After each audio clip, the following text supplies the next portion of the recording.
Did you know that there's a genre that's had over 5,000% growth since 2018? It's called Amapiano, and it has some really interesting and unique production elements. I'm gonna show you today how to make a log bass. I'm gonna show you what the 3-step space means.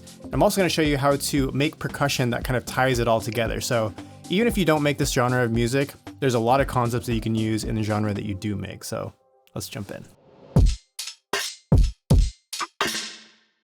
So in case you're unfamiliar with the genre, essentially what we're making here is sort of a slower, softer, more chill house. We have, a soft kick like this. And we're just gonna start off with a very simple groove like this. So the first thing I wanna do is show you how to make the classic log drum sound. And this is something that you're gonna find all over the genre. And here's what it sounds like. So it's got this really nice kind of woody resonance to it. And anytime you have like a highly resonant bass or a metallic sounding bass, FM synthesis is gonna be your very best friend. So let's take a look at how to make this. When I'm beginning to create a patch like this, the first thing I like to think about is what kind of envelope am I after? And what we want is something that sounds kind of like a tom, so like a real quick decay on it. So let's just start off by making that right away. So I'm gonna bring the sustain down here. And then we're also gonna bring the decay down a little bit. So I think that's a pretty good starting point. Now the crucial thing that we need to do here is to make sure that the oscillator that is our FM source is an octave above the original one. Okay, so the way that we do that is we increase this coarse value to 2. On some sense, you'll see that as a ratio, so you could increase it to 2 to 1. Now here's what it sounds like.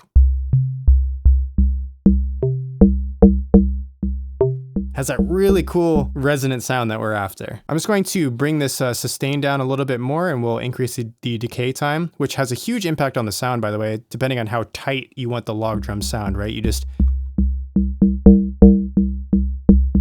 That's a really fun one to play around with, so just do that to taste. So as you can see, we haven't done a whole lot and we've already got kind of a cool sound going here. The other thing I'm gonna add in is just a little filter envelope, okay? So I'm just going to set my filter. It's at 24 decibels per octave, so it's pretty steep. I'm gonna set this to around, 1200 hertz or so. And I'm gonna change this to just a different filter type, like an analog filter, just because I like how they sound. So you can hear that it's kind of squelched some of those higher harmonics. What I'm gonna do here is just increase this envelope amount, and you can see that the sustain is already all the way down.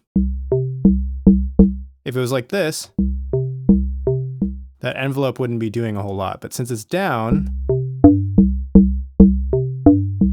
now it's starting to open up. Now, just to add in a little bit more bite to the attack of the sound, and this is something that you can use for other bass sounds as well, or even like any patch really that you make, is to add a little pitch envelope. So it's pretty easy to do in this synth. I'm just going to click this square here to activate the pitch envelope, and now, obviously we don't want it to sound quite like that.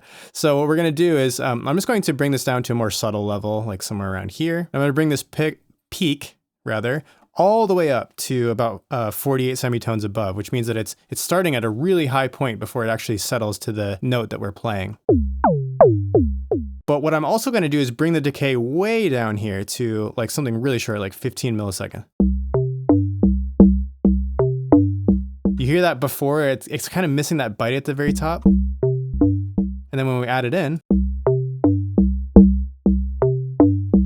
it's got that. So that's another good little tip for you when you're making your own sounds. Now, the last part of the puzzle here is that we're just gonna add in a little bit of detuning to the voices. And an easy way to do that is just to increase the spread value. So I'm gonna increase this all the way up. And this is something that you'll notice a lot in this genre is the bass sounds are pretty wide. And just for a little bit of extra credit here, I'm gonna add in some parallel compression just because I like to add in some thickness without ruining the dynamics of our bass sound here. So I'm gonna use this glue compressor. It's just an SSL style compressor. And I'm gonna bring the release down to about 100 milliseconds or 0.1 seconds. I'm gonna increase the ratio so it's kind of like limiting. It's doing a lot of work basically whenever it goes over the threshold. I'm gonna bring the threshold down until it just basically sounds like it's too much. It sounds squashed. And then what we do is I'm gonna bring up the makeup gain a little bit and then bring the dry wet. This is the crucial part is bringing the dry wet down to about 50% or so. And boom, there's our log drum sound. I want you to look for a keys sound that is adjacent to the electric piano, right? So something like this. I just went through Analog Lab and I found something that's similar, right? So it sounds like this.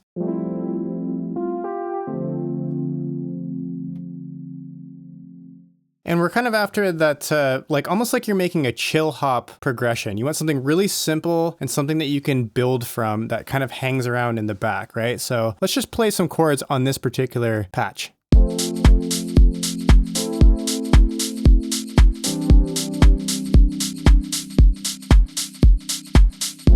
So again, it's just something very, very simple, something that you can add lots of interesting stuff on top of. And at long last, we'll actually add in our log drum sound here, right? So we'll do something like this.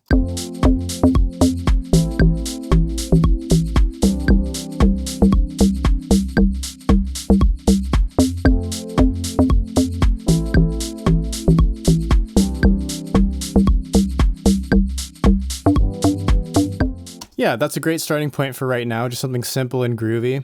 Now, one thing that you'll notice when you listen to this genre is that the log drum sound oftentimes has a lower end component. And in our case, we can use the sustain that we kept from our sound here as kind of that sub. So what I'm going to do to accomplish that, I'm just going to press Command A and select all the notes. And then I'm just going to go over to this top left menu here so that we can open up the legato. Okay, and then I'm going to make sure, as I have all these notes highlighted, I'm going to hold Command Shift and then press the left arrow a couple of times so that the notes have a little bit of space between them, like this.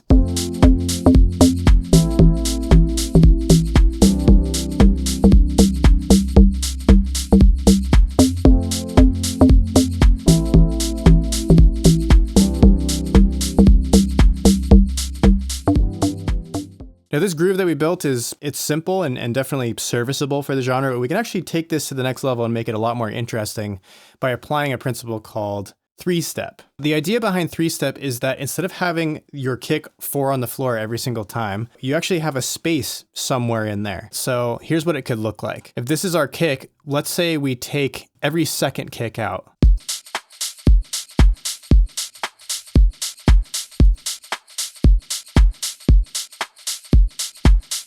So it still moves along nicely, but it has a different feel to it. And we don't even just have to stop at the second one. We could do this with any of them, right? We could go a little bit more straightforward maybe and do just the first 3, right? Something like this.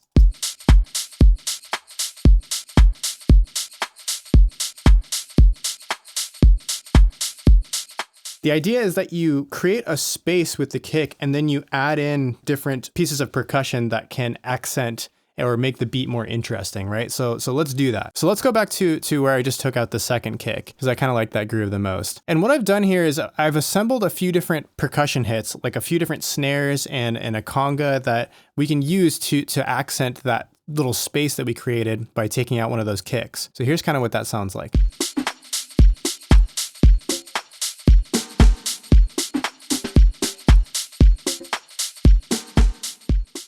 So you'll also notice that the snares are kind of panned in different areas and they also have a little bit of space on them, and that's something that you're going to want to play around with.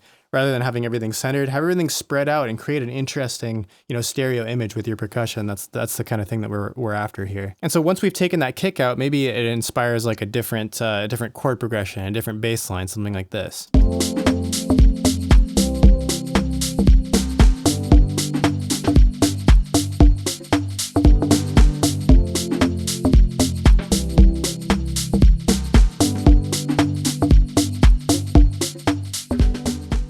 I really like the idea of adding in a nice little texture here. So for example, like an arpeggiated texture goes really nicely with this kind of bass we have here.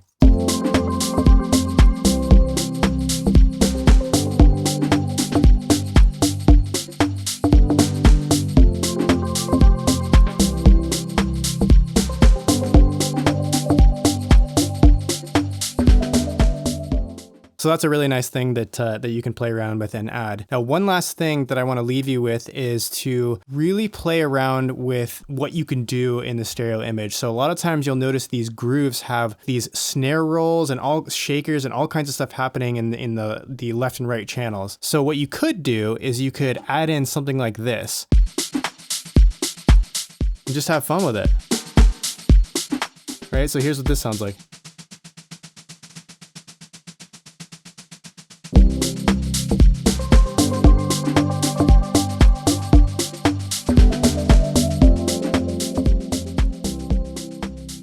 One important idea at play here in this genre is that if you keep the key sounds simple, the chords simple, and the bass line simple, you have so much flexibility and room in the mix to be able to build out more intricate percussion, which is really what drives this genre. So definitely play around with that balance. If you have any questions about any of the stuff that I did, leave a comment down below. I'd be more than happy to answer. And as always, happy music making. I hope you have fun with this, and we'll see you in the next video. Take care. Peace.